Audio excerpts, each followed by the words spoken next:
کته چرته غمزپلی غمونو والی مصیبتونو والی او ډیر هغه د کړي علاج د کړي ډاکټري علاج د کړي نو د غمونو او مصیبتونو ختمېدو دپاره دا یو څو قرآني وظیفې ځان سره لازمي یاد کړئ. انشاءالله ستاسو به غمونه هم ختم شي او ستاسو به مصیبت هم ختم شي.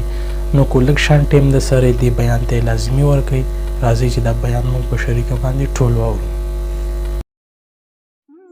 آخرنی خبره دا ذکر شوې وه چې د جنتیانو دعا د جنتیانو څه دعا ده هغه هلته تفصیل شوی.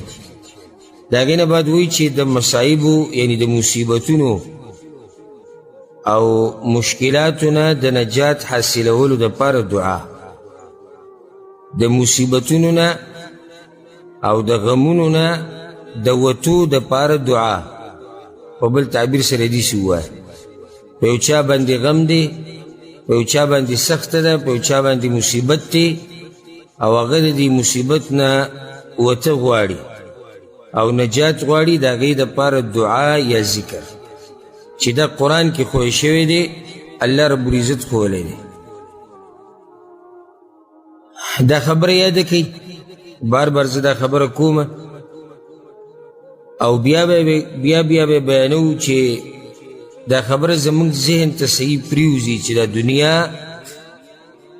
دا ځای د امتحاناتو دی او ځای د ابتلاعاتو دی او د مصیبتونو دی. دا ځای د راحتونو نه دی، نه د دمې دی او نه د همیشه د اوسېدو دی. نو دلته همیشه اوسېده نشتی، دلته همیشه راحت نشتی او دلته همیشه خوشحالیانې نشتی. نو کله چې په دې خبره باندې ته پوه شي نو زړه کې به د یو اطمینان او سکون پیدا شي او صبر به د پکې پیدا شي او حوصله به د پکې پیدا شي او دا غم او مصیبت په دې به پوه شي چې دا یوازې په تا باندې نه دی، بلکې څومره انسانان چې د دنیا کې دي هغه ټولو دپاره دا خبره یو شان ده چې کله به غمي، کله به خوشحالي، کله به مصیبتي، کله به راحت. د دې مصیبتونو نه د وتو لار څه ده؟ د وتو ډېرې لارې دي. یوه لار پکې دا ده چې ته دغه دعا او ذکر ووایې کوم چې قرآن کې راغلی دی او انشاءالله دې کتاب کې مستقل یو فصل هم را روان دی، یو باب حدیثونو کې چې کوم اذکار او دعاګانې ښوی شوي دي د غم د ختمولو لپاره او هغه د حدیثونو خبره. دلته قرآني دعاګانې ذکر کېږي، قرآني دعاګانې او اذکار، هلته یو بیا ښه تفصیل لازي. د مصیبتونو نه د وتو دا لار غلطه ده کومه چې د ډېرو خلکو په ذهن کې ده چې راغلی به پې غمي او مصیبتي او دی د دې مصیبت نه وته غواړي د الله په نافرمانۍ سره. دا نشي کېدی چېرته. لکه د الله نافرماني څنګه یو سړي باندې مصیبت غټ دی، غم پې راغلی او دی د جاهلیت او د کفر خبرې کوي، نو په دې سره ګوره غم او مصیبت کمیږي نه بلکې زیاتیږي. په تقدیر باندې اعتراضات، په الله باندې اعتراضات، هر ځای کې خوله وازې نیولي د شکوې شکایتونه، بس جو مړ شوم، بس جو ختم شوم او جو تباه شوم او جو لاړو او غرق شو او دا شو او دغه شو. دا د مصیبتونو د وتو لار نه ده او دا د انسان بې وفایي ده د الله سره چې کله په الله نعمتونه وکړي که نه نو دی وخت په وخت خلکو ته نه رایادوي. یعنی الله چې ورسره دې طرف ته توجه ساتي، الله چې ورسره احسان وکړي نو هغه احسان نه رایادوي هر چا ته. لکه اوس الله ولا رزق ورکو نو دې هر چا ته دا نه وایي چې الله ماله رزق را کړی دی پراخ، الله دا راکړو، الله دا نه وایي چا ته. او یاره بیماري ده او بس قرضې دي او بس مصیبتونه دي او بس غمونه، دا بې وفایي ده چې هغه بېشماره نعمتونه ته نه رایادوي او یو غم او مصیبت راغلی چې به کوم خیر دی ستا دپاره هغه ته یادې، هر چا ته یادې شکوې کوي. نو په دې طریقې سره غم کمیږي نه زیاتیږي. داسې بعض خلک وایي چې د غم کمیدو یا د ختمېدو یو لار دا ده چې ته سندرې او غزلې او ټپې واورې، یا بعض وایي چې د چرسو سګرټ ورسره ولګي یا بله څه نشه وکړي. نو دې سره غم ورکېږي، دې سره غم نه ورکېږي، دې سره غم زیاتېږي. دا اوس د منلو خبره ده چې یو سړی د الله نافرماني کوي او د ده غم دې ختم شي. دا غم راوسته د چا کار دی؟ د الله. ختموي به څوک؟ د الله به ختموي. نو چې دا الله نه مني او بیا وایي چې دا غم ختم شي، اوس ته سوچ وکړه. یعنی کوم هغه کار چې هغه د الله نافرماني ده او غواړم چې دقه الله راله دا غم ختم کړي، او نشي کېدی. که ته دا غواړې چې د دغه غم نه وځي، کوم غم او مصیبت چې الله راوستی دی، بیا هم د دقه الله ومنه، کوم الله چې دا غم او مصیبت راوستی او د هغه په لاس کې د دې ختمول شتي. یو دا ذکر قرآن کې راغلی دی، دا ذکر دا دعا د یونس علیه السلام په ژبه راغلی وه. کله چې یونس علیه السلام مختصر چې تاسو ته دا پته وي چې دا ذکر هغه کله کړی او دا دعا، یونس علیه السلام د خپل قوم نه خفه شو. قوم یې نه منله، ایمان یې پرې نه راوړو، الله نینو علاقې ته لېږلی دی. نو چې خفه شو د الله حکم ته انتظار ونه کوله. پکار دا و چې د الله حکم ته انتظار کړی و چې الله څه وایي. خفه شو، لاړ کښتۍ کې سور شو، بیا دغه کښتۍ وزن زیات شو، فیصله په دې شو چې یو کس به ترې اوبو ته دان کړي. نو هغه وایي چې قراندازي به وکړو. قراندازي وکړه نو په هغې کې د یونس علیه السلام نوم راووتو. نو هغه وایي دا ډېر ښه سړی دی، دا خو ډېر مخوریز او ډېر قدرمن سړی دی، نو دی خو د سره داسې نشو کولی چې دی اوبو ته ور ودان کړي. په دویم پیر بیا دغه نوم راوختو، په دریم پیر بیا دغه نوم راوختو. او که دوی هر څه کړی وی، نوم به د یونس علیه السلام راختې، ځکه چې عرش ور دا فیصله کړې. دوی دا فیصله د الله بدلولی خو نه شو. اخر کې مجبور شو، هغه وی بس صحیح ده، زه تیار یم. ور ویې دانګل اوبو ته لاندې یو مهی ورته په انتظار ولاړ و، د هغه خېټې ته یونس علیه السلام لاړ. الله دا خبره قرآن کې ځای په ځای ذکر کړې ده، وذنوني اذ ذهب مغاضبا فظن ان لن نقدر علیه.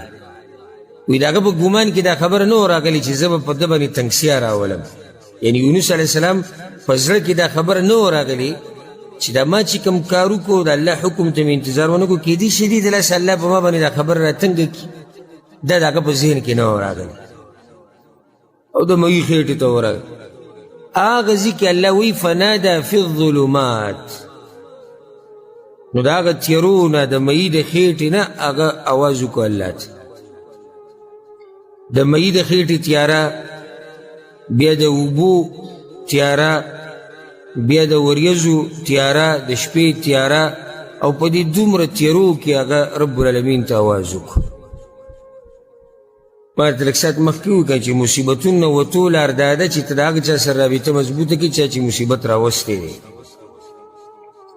دا په نورو قصو میسو نه کمیږي، دا مصیبتونه او غمونه ګورئ، نه دا چاته په بیانولو باندې کمیږي، نه چاته نه د انسان دا طاقت شتي چې هغه یې دله کم کړي چې څوک پورې الله نه یې غوښتلي.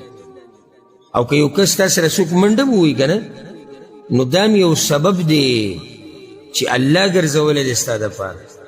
د ده په زړه کې الله اچولی چې تا سره منډه ووایي، او دله دا طاقت الله ورکړی تا سره په دې غم کې منډه ووایي. نو خبره ټول الله ته واپس کېږي. او چې الله یې ونه غواړي، نو په دې یو مخلوق نه چې دا ټول مخلوقات ځمکه اسمانونو کې چې څومره دي راجمع شي، تا له څوک فایده نشي درکولی، او نه تا نه څوک نقصان لرې کولی شي، او نه تا له څوک نقصان درکولی شي چې څوک پورې الله نه یې غوښتل. د هغه ځینې هغه اواز وکړو، څه وایي الله وایي فنادى في الظلمات أن لا إله إلا أنت سبحانك إني كنت من الظالمين. دا آواز هغه الله ته کړو، لا إله إلا أنت، نشتی حقدار د بندګۍ مگر ته، سبحانك اے رب پاکی د تا لره، انی کنت من الظالمین، یقینا یم زه د ظالمانو.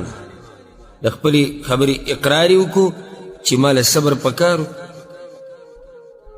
اقرار یې وکړو، الله ته عاجزي راښکاره کړه. ګوره الله رب العالمین داسې پوهه ذات دی چې دې ځای کې یونس علیه السلام دا نه دي ویلي چې ما د مهي د خېټې نه راوباسه. ویلي دي؟ نه دي ویلي، خو الله پوه شو.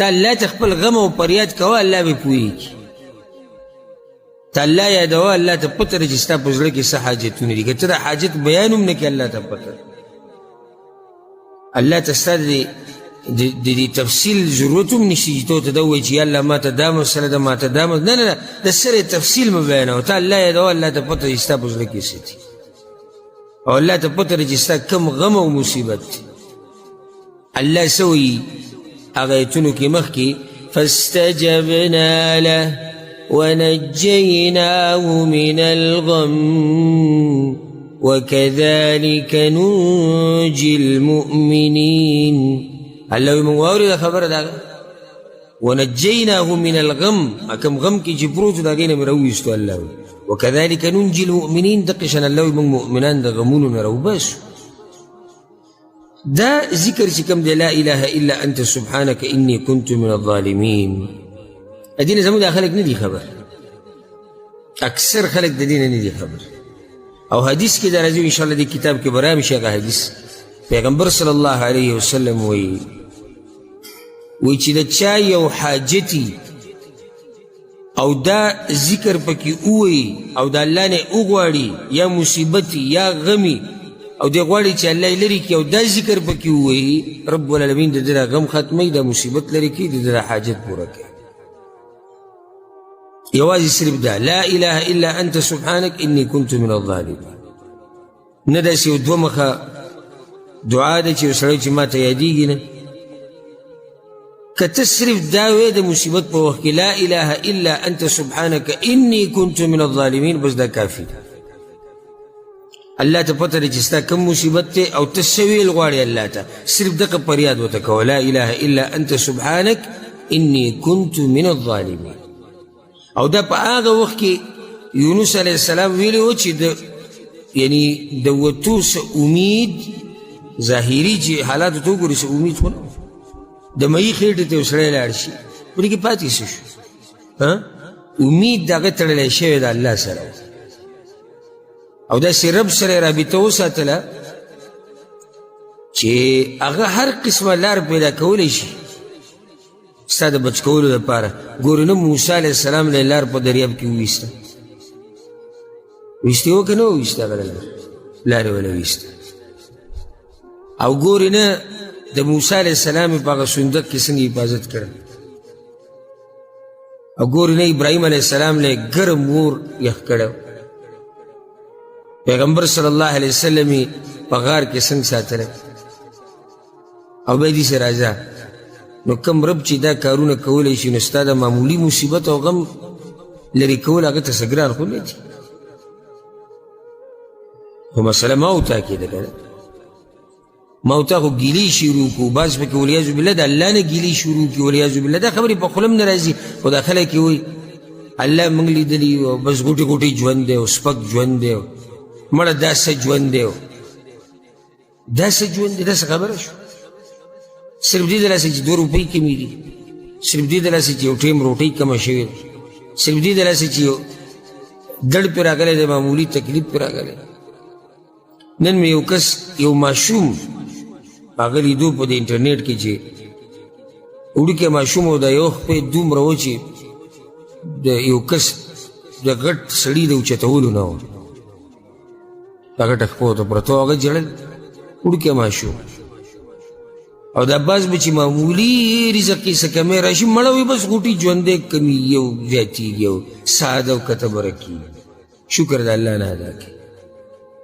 نو دا غمون مصیبتونا اللہ تردی ختمون سگران نہیں و تر اللہ سر رابطہ مضبوطا کی او اللہ قرآن کی سو ومن یتق اللہ یجعل له مخرجا او سوک چی دا اللہ نے یریگی گنا یا گوگو تکی سوک چی دا اللہ نے یریگی دتا اللہ لار اسانی دا مصیبت نا دوتو سوک چی اللہ نے یری نجیبتا کی تقوانی و اللہ نے ہے دے او شکوی شکایتون کے او دا اللہ نا فرمانینو کی پروت نستا غمونو با دا کم زینا ختم شی نو دا یو لار دا غمونو دا ختم ولو چی سڑے دا ذکر ہوئی دا مصیبت خدا قیمتی او بہترین بیان تاسو اوریدلو دا بیان دا شاندار زمون بیانات اوری په دې چینل باندې بتاوس تا زمون نوی نوی بیانات اپلوډ کیږي او زمون نوی نوی ریاکشن به هم دلته اپلوډ کیږي السلام علیکم ورحمت الله.